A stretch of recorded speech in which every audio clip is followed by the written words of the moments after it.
history, economics, the meaning of the U.S. Constitution. Did you study these things in school? Maybe it's time for a refresher. Hillsdale College is offering more than 40 free online courses. Learn about the works of C.S. Lewis, the stories in the book of Genesis, the history of the ancient Christian church, even more, World War II, and on with Hillsdale College's free online courses. Go right now to levinforhillsdale.com to enroll. There's no cost. It's easy to get started. That's levinforhillsdale.com to register for free. Levin for Hillsdale.com. You're invited to take a deep dive into the founding principles of the United States. Join Mark Levin and Larry Arnn, the president of Hillsdale College, as they present Liberty and Learning.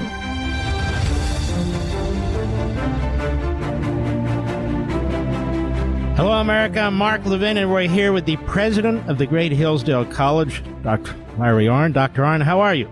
I'm well. This is our joint podcast, Westwood One, Hillsdale College Network. This is Liberty and Learning, episode 9. Wow, it goes fast. And you want to know why it goes fast, America? Because I ask a question and keep my mouth shut and listen to Dr. Arnn. That's why it goes fast.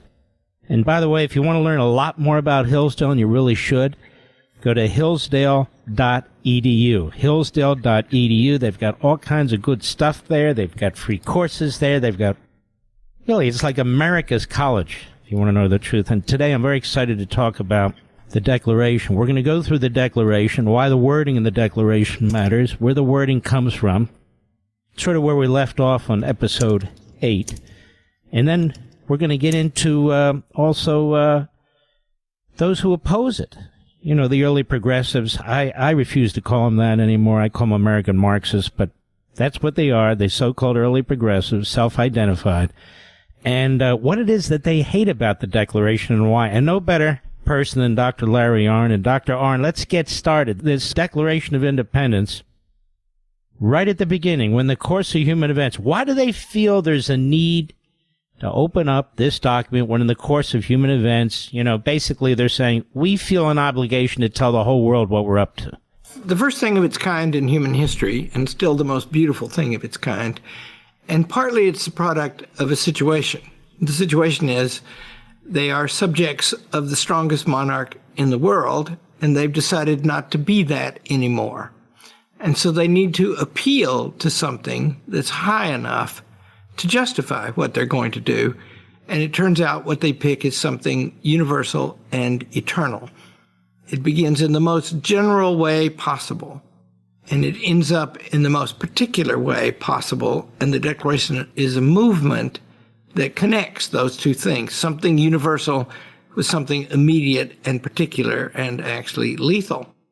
So it's a very beautiful document, and it's 1,320 words long, and its 250th birthday is next year, and people could do no worse than read it every week between now and then and learn what it says.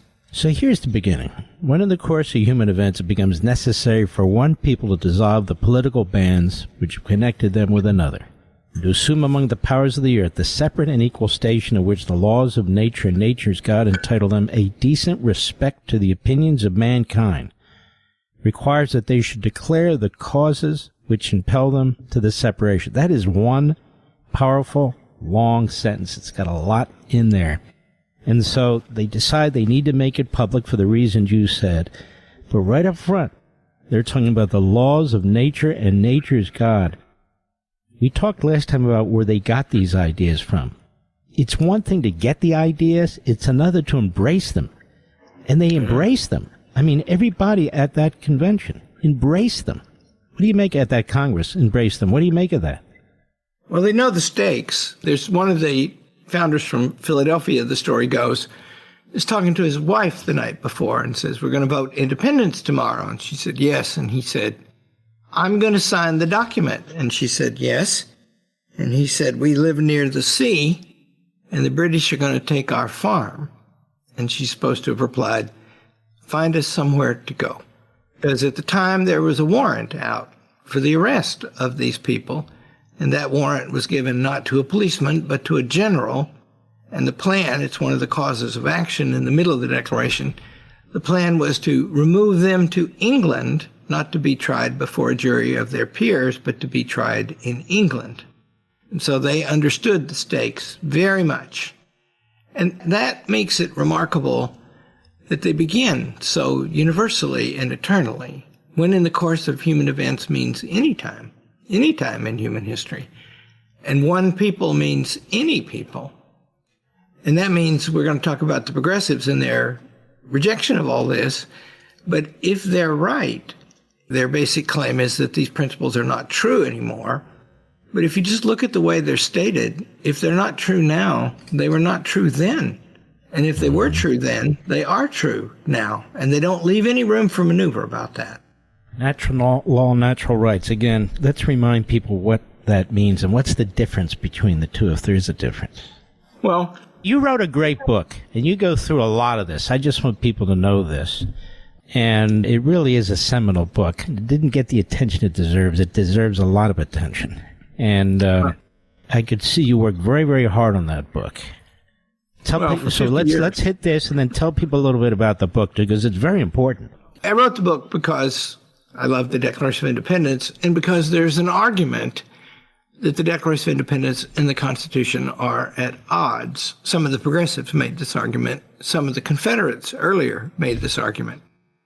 Whereas they can't be at odds because, as we'll see while we talk about this, the Constitution is actually summarized in the middle of the Declaration. The Constitution is written 11 years later, but their thinking about how to organize a government under these principles is evident in their claims against the king. Well, that doesn't make any sense, by the way, because that they're different, because they were written by people, some of the same people wrote both of them. By the way, the name of the book is The Founder's Key. I just want people to know that. You can still get it on Amazon, and you're surprised because I didn't mention to you that I'm going to bring it up, but I'm bringing it up because it is a very, very powerful book. Go ahead. I love things. I'm in the college business, right? And we teach undergraduates and graduates. But you always start at the beginning. And so I love any book that's in the form of a primer, the basic things you need to know about something. And this particular something, the Declaration of Independence, is one of the most important somethings ever made. And the consequences of it are enormous. If you think about that, there they are in the room. The room still exists. You can still visit the room in Independence Hall in Philadelphia, where they wrote it, which is also the room in which they wrote the Constitution 11 years later. Some of the same people. And it's amazing because they didn't really have a government. And they're about to take on the greatest, strongest political power and military power on earth. And they need a big reason to justify that. And so they began with these laws of nature and nature's God. And what that means is Thomas Aquinas defines the laws of nature as the rational creature's participation in God's governance of the universe. And all that means is look out in the universe and you can see that it works in a certain way, and there's a hierarchy in it. That hierarchy is very important in the Declaration because when it says all men are created equal, which is in the next paragraph, first sentence in the next paragraph, all they're saying really is that human beings are a kind of thing, and they all have to be treated the same. And other kinds of beings are not treated that way. You can see this because you can see the nature of things. In the last important letter he wrote a few days before he died, on, of course, the 50th anniversary exactly of the Declaration, Thomas Jefferson writes to a man, Roger Whiteman was the man, "It only means that some are not born with saddles on their backs, nor others booted and spurred to ride them by the grace of God. That means men are not horses. And how you govern a horse, you could be cruel to a horse, and you shouldn't be, but you don't consult a horse, because horses are not rational creatures. Whereas with us, we must give our consent to be governed, because if you just look at the nature of things, you can see that we are different." And that's all the claim means, but of course it also means a mouthful, because the king is saying, I was born to rule you, and you were born to obey me. And that means, in some way, the king regarded the people as we might regard a horse or a dog. And they're rejecting that in the name of laws that are eternal and that we can all see if we think about it. And we do see. And one of the things I love to talk about, the two things we raise in my family, which are children and boxer dogs. Raising children and raising boxer dogs for about 2 years is more or less the same kind of problem. I like to say they live on the floor and eat each other's food. Mm-hmm. But then sometime before the second year is up, the children start talking, and the dogs never do. And that's because they're different kinds of beings. And the children mustn't be raised the way you raise dogs. In fact, we spoil our dogs. We spoil our children too, but we have a conscience about it because it's not good for them. And we care for their good more than we care for the good of dogs, even though we love the dogs. So, you're a big dog lover yourself there, Mark Levin, and you know the point. Yeah. The different beings have different natures, and our nature is that you may not rule us except after we give our consent, which is what the Declaration says. Well, folks, we're going to take a short break. You're listening to Liberty and Learning. He's Dr. Larry Arnn, the great president of Hillsdale College. I'm Mark Levin, little old talk show host of Westwood One here. We hope you're enjoying our podcast series. This is episode number 9, and if you want to learn more about Hillsdale College, I encourage you to do it. Go to hillsdale.edu. That's hillsdale.edu. We'll be right back.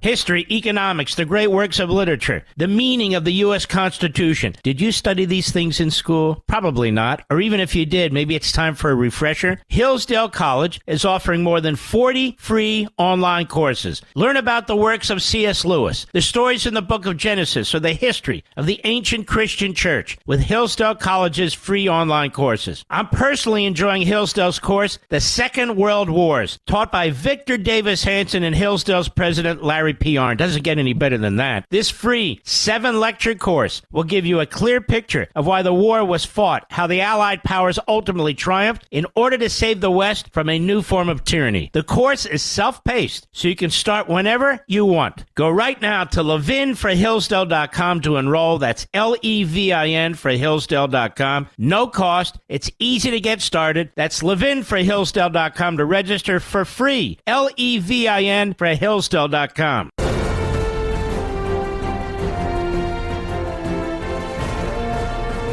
Welcome back, America, to Liberty and Learning, our podcast, Westwood One, Hillsdale College, with Dr. Larry Arnn, the president of Hillsdale, and me, I'm Mark Levin. And by the way, I want to encourage you to get a copy of Dr. Arnn's book. We're not hawking it or anything of that sort, but if you're listening to this podcast, you're going to love his book.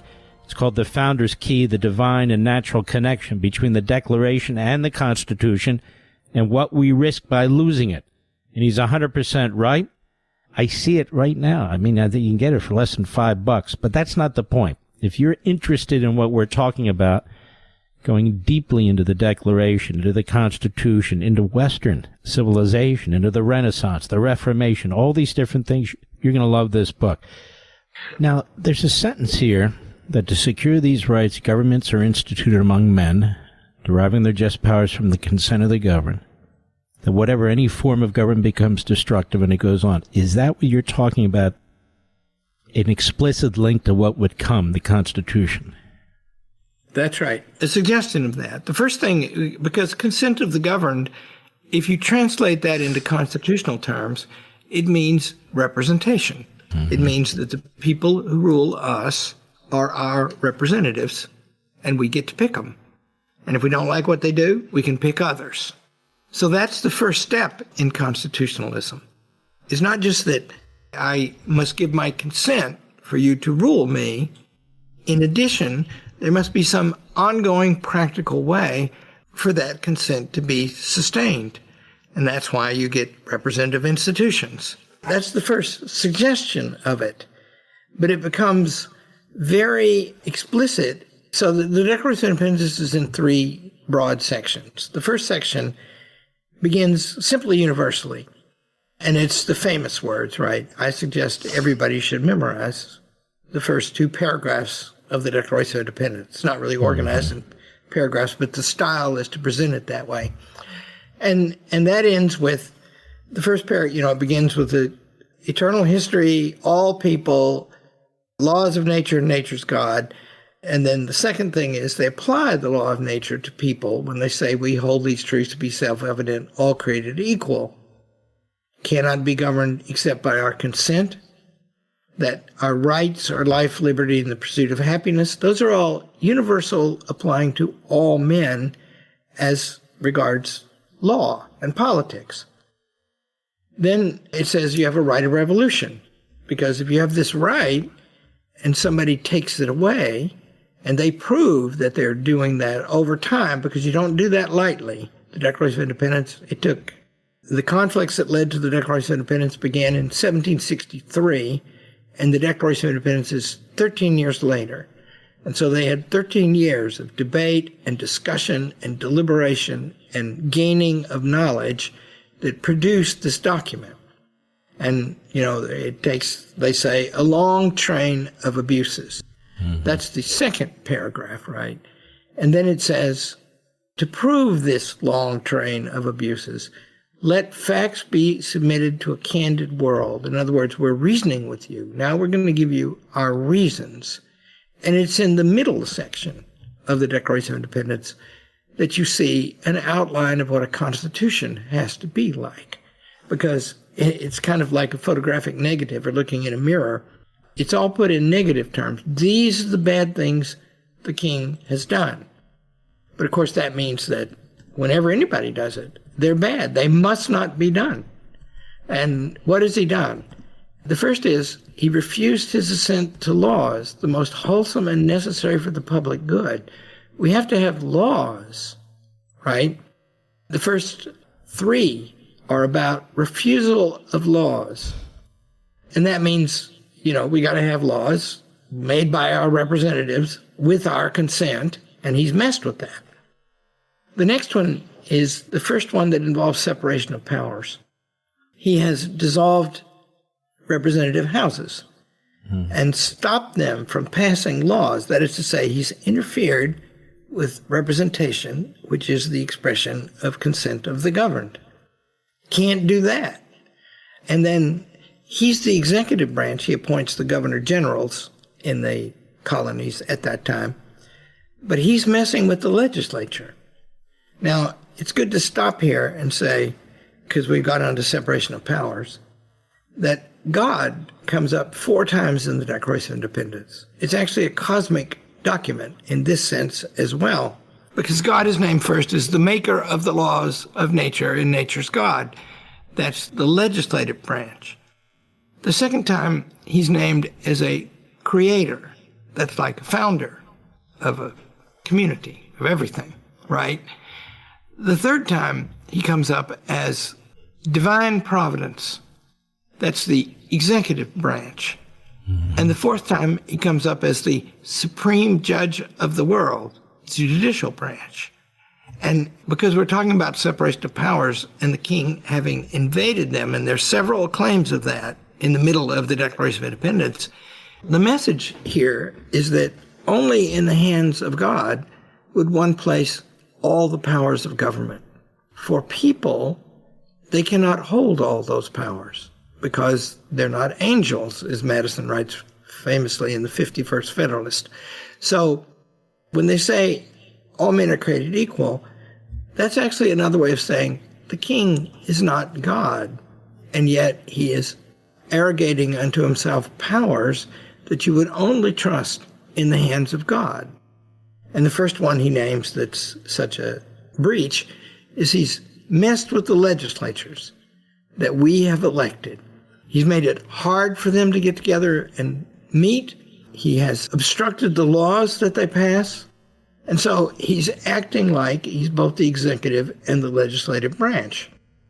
The next phase of things is he's messed with the courts. He hasn't allowed the legislatures to establish independent judicial bodies. The independence of the judiciary is vital, right? Because the legislature makes the laws, the executive executes the laws, and when the laws have an effect on a particular individual, they go up before an independent judge to decide, in his particular case only, by the way, whether the law is rightly applied. That's separation of powers. And so in the beginning, in this list, I think there are 18 clauses in this middle section of the Declaration. What has he done? He has messed up the separation of powers, and he's denied us consent of the governed through representative assemblies. Now, if you just step back from that for a minute and think, what would a constitution look like that guaranteed that those things would be preserved? You get the Constitution of the United States. And that means there's not a difference between the Constitution and the Declaration of Independence. Lincoln called the one apples of gold. That's the Declaration. In pictures, which means frames, in pictures of silver. So if you have a beautiful picture on the wall, it needs to have a frame. And that's what the Constitution provides to the Declaration of Independence. That is about as good as I've ever heard an explanation of this. But doesn't it just make sense? I mean, why would they fight a revolution over certain principles and then not enshrine them into the government? It wouldn't make any sense to have, it would be utterly disjointed, I would think. All right, folks, we're going to take a short break. This is Liberty and Learning, Episode 9, our joint podcast with Westwood One Radio Network and Hillsdale College. We'll be right back.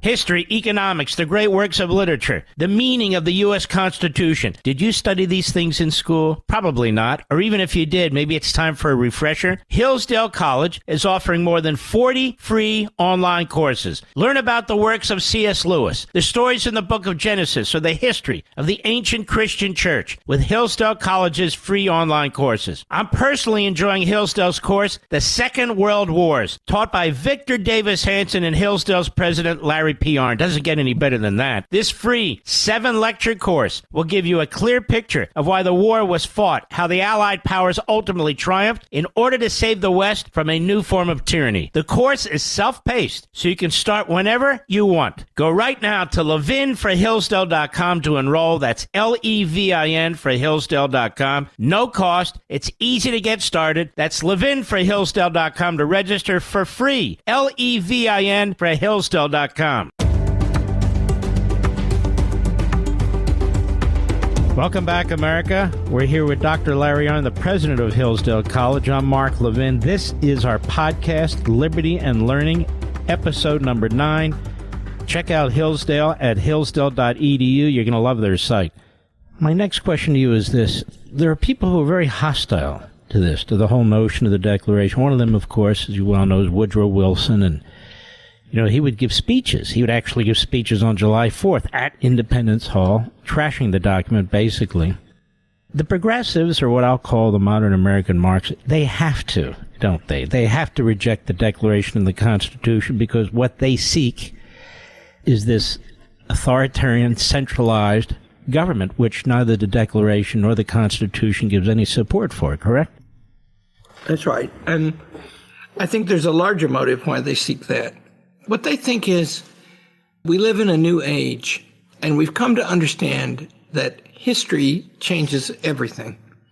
So the key problem with the Declaration of Independence is not what it says, except one thing, because it's the right document for that time, Woodrow Wilson would say. But now is a new time. Mm-hmm. But of course that, as I said earlier, that denies the whole premise of the thing, right? As long as people are people, they have to be governed this way. And that's what they're denying. And they're saying, now it's a new age. We've developed, we have science. We can exercise more mastery over nature. And if we use the principles of modern science to apply to public affairs, we can make everything in the earth better. And the trouble with that argument, and see, that's an assertion of power. Right? We want the power. We don't want the Constitution in the way. We don't want the fixed principles of the Declaration of Independence in the way. We have to cut loose and get to work and remake things. And the problem with that is, according to what principles will you do that? Right? Because if you don't believe in the laws of nature and nature's God, what are you left with? And the answer is the will. Well, just whatever we want. And they're actually pretty open-ended about that. There will be continuous, constant, forever adjustments. Somebody was elected president on the platform of hope and change. And neither of those gives any information about for what do we hope, and what will the change be, right? Mm-hmm. It's just that we have to have the power to do it. And this document, the Declaration and the Constitution, are both so very much in the way of that, right? Because what they're saying is, any time, remember, the founders are writing this to establish a republic, and it's an excellent bet that they're going to be heads of it later, which turned out they were, many of them. But they are laying down a standard that limits their future power if they should be successful.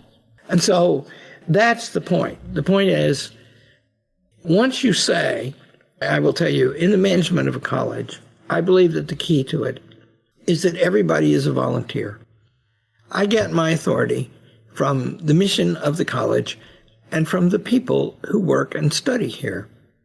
And they have to agree in advance when they come to the purposes of the college, and they obey me on the basis of that agreement. And if I violate that agreement, then that just sets up in them a rebellion that would be bound to come. And so I must not, and that limits my power. And the founders who wrote this, they were very aware that they were not going to get to be kings. And George Washington, in particular, got an opportunity for that, and he eschewed the possibility. He made a public speech in a town called Newburgh to the army, saying, none of that. We're not doing that here, because no one is born to rule another except by their consent. Well, this has been fabulous. It really has. He's Larry Arnn. I'm Mark Levin. I'm listening to, enjoying this very, very much, this podcast. This is episode number 9 of Liberty and Learning, the joint podcast of Westwood One and Hillsdale College. And folks, don't forget to check out Hillsdale generally. You go to hillsdale.edu. They've got a fantastic website with so many things available to you, including free courses and so forth. No college offers anything like this, period. And Larry Arnn, I want to thank you. I look forward to our next episode, and God bless you, my brother. Bless you too, Mark.